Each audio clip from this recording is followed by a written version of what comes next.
এই মেয়ে বাংলাদেশ সেনাবাহিনীর ক্যাপ্টেন আশিক সহ উপস্থিত সেনা সদস্যদের সাথে কি ব্যবহার করেছিলেন নিশ্চয়ই আপনার ভিডিও চোখে পড়েছে।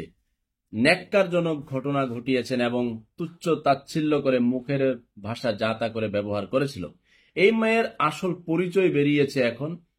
এখন সে যে ঢাকা বিশ্ববিদ্যালয়ে বারবার আসামিকে নিয়ে যেতে চাইছিল, আমরা ধরে নিয়েছিলাম সে ঢাকা বিশ্ববিদ্যালয়ের ছাত্রী, কিংবা পাশে যারা উপস্থিত ছিল 10 জন তারাও ছাত্রী। এখন আরেক ঘটনা বেরিয়ে এসেছে। তার আগে বলে নেই, এই মেয়ের শুভ বুদ্ধির উদয় হয়েছে, নেটিজেনদের সমালোচনা হয়তো তার চোখে পড়েছে, সে এখন বাংলাদেশ সেনাবাহিনীর কাছে ক্ষমা চেয়েছে।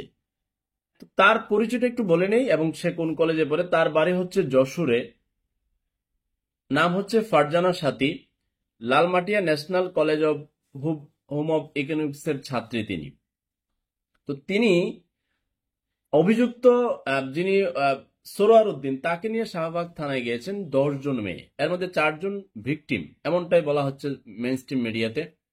একজনের সাথে 2023 সালের 23শে ডিসেম্বর ঘটনা ঘটে।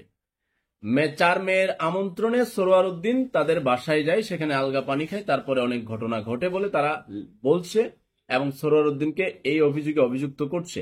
সেখানকার ঘটনা তো আমি জানি না, সরোয়ার উদ্দিন অপরাধী হয়ে থাকলে তার বিচার হবে। কিন্তু ফারজানার সাথে যে পরিমাণ উচ্চবাচ্য করে তুচ্ছ তাচ্ছিল্য করে বাংলাদেশ পুলিশের সাথে দুর্ব্যবহার করে, পরবর্তীতে অত্যন্ত শ্রদ্ধা এবং জনতার খুব ভালোবাসার যে বাহিনী সেনাবাহিনীর সাথে ক্যাপ্টেন আশিকের সাথে যেই ধরনের ভাষা উচ্চবাচ্য করেছে, তা বাংলার ইতিহাসে একজন ছাত্র সমাজের ছাত্রী হয়ে খুবই নিন্দনীয় কাজ করেছিলেন তিনি। ক্যাপ্টেন আশিক তার ধৈর্য দিয়ে বাংলাদেশ সেনাবাহিনীর গৌরব মর্যাদাকে আরো বৃদ্ধি করেছেন। পরবর্তীতে বাংলাদেশ সেনাবাহিনীর প্রধান জনাব ওয়াকারুজ্জামান তাকে ডেকে নিয়ে ছবি তুলেছেন এবং তাকে ধন্যবাদ দিয়েছেন এবং তাকে মেইনস্ট্রিম মিডিয়া, বিভিন্ন মিডিয়াতে বলছে তাকে সেনা গৌরব পদক দিয়েছেন। এই পদক কোনো বিষয় না, দিলে দিছে, না দিলে নাই, কিন্তু সে যা করেছে বাংলার মানুষের কাছে আরো একবার সেনাবাহিনীকে সুপ্রতিষ্ঠিত করেছে সগৌরবে, এবং বাংলার মানুষ স্যালুট করেই যাবে। কিন্তু ছাত্রী সমাজের এই যে ছাত্রী ফারজানার সাথী সহ উপস্থিত আরো অনেকের শাহবাগ থানায় সরোয়ার উদ্দিনকে যখন লিখে তার বর্ণনা সে কি করেছিল, তখনকার মুখের ভাষা একেবারে নিম্নমানের, কোন ছেলের মুখের ভাষার চাইতে আরো জঘন্য ভাষা তারা ব্যবহার করেছে।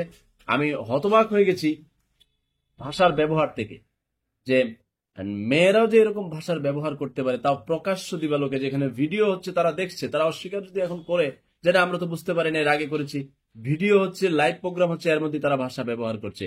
এটা তখন সবাই ধরেই নিয়েছিল যে ইউনিভার্সিটির ছাত্রী, ওরা ইউনিভার্সিটির ছাত্রীরা এরকম হয় কিভাবে।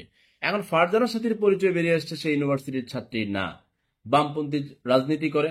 বামপন্থী রাজনীতির মুখের ভাষাও তো এমন না। তো বাকি মেয়েদের পরিচয় জানা যায়নি, কিন্তু বারবার তারা অভিযুক্তকে ঢাকা বিশ্ববিদ্যালয়ের কথা বলে স্বায়ত্তশাসন প্রতিষ্ঠানের আইন অনুযায়ী বিচারের জন্য তারা সেখানে নিয়ে যেতে চাইছিল, থানা থেকে বের করে নিয়ে যেতেছিল, 10 মিনিট মারতে চাইছিল। বাংলাদেশ সেনাবাহিনী বলছেন না, আইন তো আপনি নিজের হাতে তুলে নিতে পারেন না। তারপরে মেয়ের কি চিৎকার চেঁচামেচি, সেনাবাহিনীর পোশাক খুলে মানে খুলে ফেলতে চাইছে, বলে পোশাক খুলে ফেলেন। মানে ওর মগজে মাথায় কি সমস্যা আমি জানি না, তার কোনো পিনিক নিশ্চিত আছে। মানুষের আচরণ বাংলাদেশ সেনাবাহিনীর সাথে এই পরিস্থিতি কেউ করতে পারে না। আপনি যার সাথে তর্ক করছেন সে যদি প্রচন্ড ধৈর্যশীল হয়, ঠান্ডা থাকে, মেজাজ গরম না করে, তাহলে আপনি পাল্টা প্রতিক্রিয়া এরকম ক্ষিপ্ত হওয়ার মানসিকতা কিভাবে অর্জন করেছেন? যশোর জেলার ইজ্জত মারি ফেলাইছে। আমি ক্ষুদ্র নাগরিক হিসেবে ছাত্র আন্দোলন চলাকালীন সময়ে ছাত্র জনতার বিরুদ্ধে যে বাংলাদেশ সেনাবাহিনী দাঁড়ায়নি, আমি মাঠে থেকে বাংলাদেশ সেনাবাহিনীকে ধন্যবাদ দিতে তাদের কাছে পর্যন্ত পৌঁছে গিয়েছিলাম এবং চমৎকার ভাবে আমি তাদেরকে ধন্যবাদ দিতে গিয়েছি যে ছাত্র জনতার বিপক্ষে তারা দাঁড়ায়নি, বাংলাদেশের মানুষের ভালোবাসা তাদের প্রতি আরো বেড়ে গেল। তখন তারা কত চমৎকার ভাবে সেগুলো রিসিভ করছে, মানুষ কোলাকুলি করছে, ফুল দিচ্ছে। এরও পরবর্তীতে ক্ষুদ্র নাগরিক হিসেবে আমার ভিডিও দেখে থাকেন অনেক সেনা সদস্যরা আছেন। একজন আমাকে ইনবক্সে নক করলেন, পরে কিশোরগঞ্জ জেলার থানাতে আমি গেলাম। ওই ভদ্রলোকের বাড়ি যশোরে। কি চমৎকার ব্যবহার, কি চমৎকার বিনয়, কি চমৎকার মানুষকে ভালোবাসার কৌশল, আরো শ্রদ্ধা বেড়ে গেল। কিন্তু এই ফারজানার সাথে যা ঘটিয়ে গেল, অদূর ভবিষ্যতে ছাত্র সমাজের কোন ছাত্র কিংবা ছাত্রী বিনয় ভুলে যাবেন না। প্রতিবাদ মানে বেয়াদবি না, মনে রাখবেন। প্রতিবাদ আমরাও করি, আপনারাও করেছেন, আপনারা যারা করেছেন ছাত্র সংগ্রামে ছিলেন, কেউ কম ছিল, কেউ বেশি ছিল, আপনাদেরকে সমর্থন জানিয়েছে অনলাইনে অফলাইনে পাশে থেকে, আপনাদের সেগুলো সব স্যালুট পাওয়ার যোগ্য।